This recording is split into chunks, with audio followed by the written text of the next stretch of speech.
So the first thing in the email is your subject line. So the subject line is what people will see inside of their inbox. So the subject line, if it's no good, if it doesn't incite curiosity or any emotions, people aren't going to click on the email and people aren't going to open it. So there are free frameworks that I like to use to create subject lines. So for example, curiosity plus benefit. So you're intriguing people, but you're also telling them a benefit of what could happen if they read your email. So for example, the secret to working 3 times faster. So working 3 times faster, the benefit, and the secret is like, oh, what is the secret all about? You can also have just pure curiosity where you don't talk about any benefits, something like high-key annoying when people do this. So this is curiosity driven because like, wonder what he's talking about. What's annoying? Maybe you're wondering like, oh, hope I don't do this. You can also have pure benefits where there is not necessarily a curiosity element to it, but you're telling people like, hey, open this email and you're going to learn how to do this awesome thing that's going to change your situation. So lowered ad costs before Q4. Sounds pretty good, right?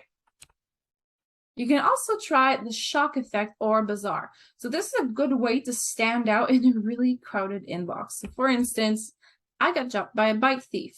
So this is very random. You're wondering like, hey, like, how is this going to relate to whatever that person writes emails about usually? So don't make sure to not overuse it or just bait and switch. So if you write a bizarre subject line, make sure to actually deliver something relating to it inside of your email. Don't just write something random for the sake of it and then not talk about it in your email, because that is bait and switch. You might get people to open the email, but then they're never going to open it again because they've just lost trust in you. You can also use numbers. So implementing numbers in subject lines, there's something about numbers that your brain just wants to know more. So for example, 2 reasons paid ads are hard for course creators and coaches. So, what are those 2 reasons? It's the same reason that blog posts often use numbers inside of their headlines to get people to click and read. You can also do references to pop culture or other references that your audience will understand. Now, this is very niche specific. Like if you write to a general audience that watches TV and stuff, like maybe making a Game of Thrones reference will be relevant. But if you're targeting like super busy business owners who read certain magazines, like trade magazines, maybe making a reference to something that happened in that trade magazine last month might be more relevant. So for example, why Bilbo Baggins should have let himself get in by Gollum. So this is probably relevant to people who at least know of the Lord of the Rings. So the next thing, I'm going to move my face here. The next thing, once people open your email, the first thing they'll see is the email hook. The hook is the word that I like to use to describe the first paragraph of your email. So this one can use a similar structure to the subject line. So for instance, curiosity, benefits, bizarre, something like that. But what's great with the hook is that it can be longer than the subject line. And it's a full sentence because it's part of the actual email. So the goal of the subject line is to get people to open the email, but the goal of the hook is to get people to actually read the rest of the email. So, and by the way, I'm gonna break down an email later on to show you like a specific example of each of these. But after your hook, then you're gonna get into the meat of your email. And the meat of the email is what I like to call the story nugget. So inside of the story nugget, you're gonna choose just one of your topics from day 1. So remember all those lists of topics that we covered, and then you just get into it. You break it down. You can make it very short and sweet, like under 100 words, or you can go longer, like up to 400 words. It's not necessarily the length that matters. Is your audience gonna relate to this? Are they gonna be interested in reading it? Because one of the most important ways to actually generate results from your emails is writing emails that people want to read, and it's all in here. So you do not have to overcomplicate this process. And what I mean by this is keep your language simple, in a way that your audience is going to understand. And don't necessarily try to get all fancy and use like super complicated copywriting frameworks. Just write as if you were having a conversation with your subscribers, because that's all it is. So if you're the type of person who thinks better when they speak out loud, instead of writing this part of your email, just speak it out loud and then transcribe it using an online transcription tool. And then you can just tweak it a little bit and you have your email, okay? And once again, I'm going to walk you through what one of these can look like when we're done looking at the entire email. The next thing, after your story nugget, you're going to segue. And a segue is basically making the bridge between the topic of the email and the call to action of the email when you're making your offer in your email.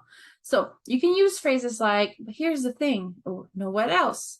Here's why I'm telling you this. I'll talk about this more in depth in the workshop that I'm hosting, or this is one of the things that I do in my VIP email writing offer. And here's why this matters, Bob. Or if you struggle with emails, here's what you need to know. Or so if you struggle with emails, I can help write them for you. Those are all examples of segue phrases that you can use to then move over to the offer. So the offer inside of the email is where you're going to make your pitch. And yes, you can make an offer in every single email. If you do it in a way that's not overwhelming or super salesy or going like on and on and on for paragraphs like every single day, it is okay to make offers every single day. You are, in fact, a business. For example, when was you can go inside of your inbox and look at all your e-commerce emails, and I can almost guarantee that like in 95% of the emails, they're making an offer to you. And, you know, people are still subscribed to these emails. They actually enjoy receiving them when it's done right, okay? So when you write your offer, you need to keep it simple, like don't go over the top and don't beg for the sale. Just give them an opportunity. Say, hey, if this is interesting to you, this is the thing. Here's what you can do. Take it or leave it. So let them know what's in it for them if they take you up on your offer, and how can they take action. And keep in mind as well, your offer can be a link to something that is free. So if you just posted a new video, maybe you want people to watch that video. So your offer could be like, check out this video. You're going to learn like this, and this, and if you watch it, if you take like 20 minutes of your time or 5 minutes, no matter how long your video is. So let's walk through a specific email that I wrote that uses the entire framework. So the subject line, in this case, I am using the curiosity and benefit formula. So the math is where the curiosity comes in. The math behind hitting revenue goals with email. So the benefit is hitting revenue goals with emails, and the math is the curiosity factor. Then my hook, which is the first part of my email, I tell them, I had a potential client reach out to me while I was on my vacation. She wanted to reach a 10K month mark, but despite sending a newsletter every week, she wasn't booking enough projects to make that number. So why is this a hook? It's a hook because that specific struggle is something that a lot of my subscribers deal with. So there's a high likelihood that they're going to want to know how to solve this. So because they want to know, they're going to keep reading. And now here is the entire, story nuggets section. Now, of course, I had to make the font a bit smaller. So I will read it out for you, and then you'll see how simple it is. And it's in simple language. It's written down in a way that's exactly like I would have a conversation with you. So here's how I broke it down for her. Let's say you have 1,000 subscribers. Great. On average, I see people get about 1% of their audience to book a call with them for every 5 emails they send. With an audience of 1,000 people, that's 10 people if you send 1 email a week. But this woman had a close rate of about 25% for a service worth $2,000. So if you do the math, 10 times 25% equals 2 or 3 closes. Let's say 3. That's $4,000 or $6,000 in revenue, which isn't too shabby, but not quite her goal. Now, what if she doubled her email sending each month? Now you'd get your required 20 calls per month. That's why I tell people to send at least 3 emails a week. 3 times 4 weeks equals 12 emails per month minimum. Every email is a new opportunity to start a conversation with your peeps. Plus, you're staying top of mind for free. I like to use video ads to stay on top of mind, but those cost money. Whereas email, it either costs you a few minutes of your time or the fee you pay your email writer. So what I'm doing here, I'm going through the topic that I'm covering, keeping the paragraph short, keeping it super simple. In this case, I have about, I'd say this is about like 100 words, but in some emails, I go more in depth than that. Then I have my segue. I say, speaking of which, this is how I make the switch. And then I have my offer. If you'd like me to set up an entire ecosystem that costs less than $500 a month in ad spend and write your first 2 emails for you, I'm taking on one more VIP implementation day in September. Just hit reply with yes, and I'll spill the deets. So notice how, like, I don't have like 1,000 bullet points in here. I'm not overwhelming people with the benefits. I'm just staying short, to the point, and not begging for the sale. I'm giving them the opportunity. I'm like, hey, if you want to take action, this is how you do it, but there is no pressure for you to do so. Okay. And the reason that this works is because even though this may not be as high pressure and as intensive as a more salesy email, you're sending those very frequently.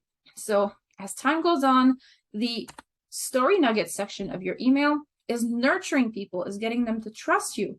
So not everybody is going to be ready to take action with you right away, and that's okay. Like, sales cycles are getting long. People are getting they're getting burned by people who are not trustworthy, etc. So they need time for you to nurture them, gain their trust, and then eventually take action. So this isn't just like a short overnight strategy.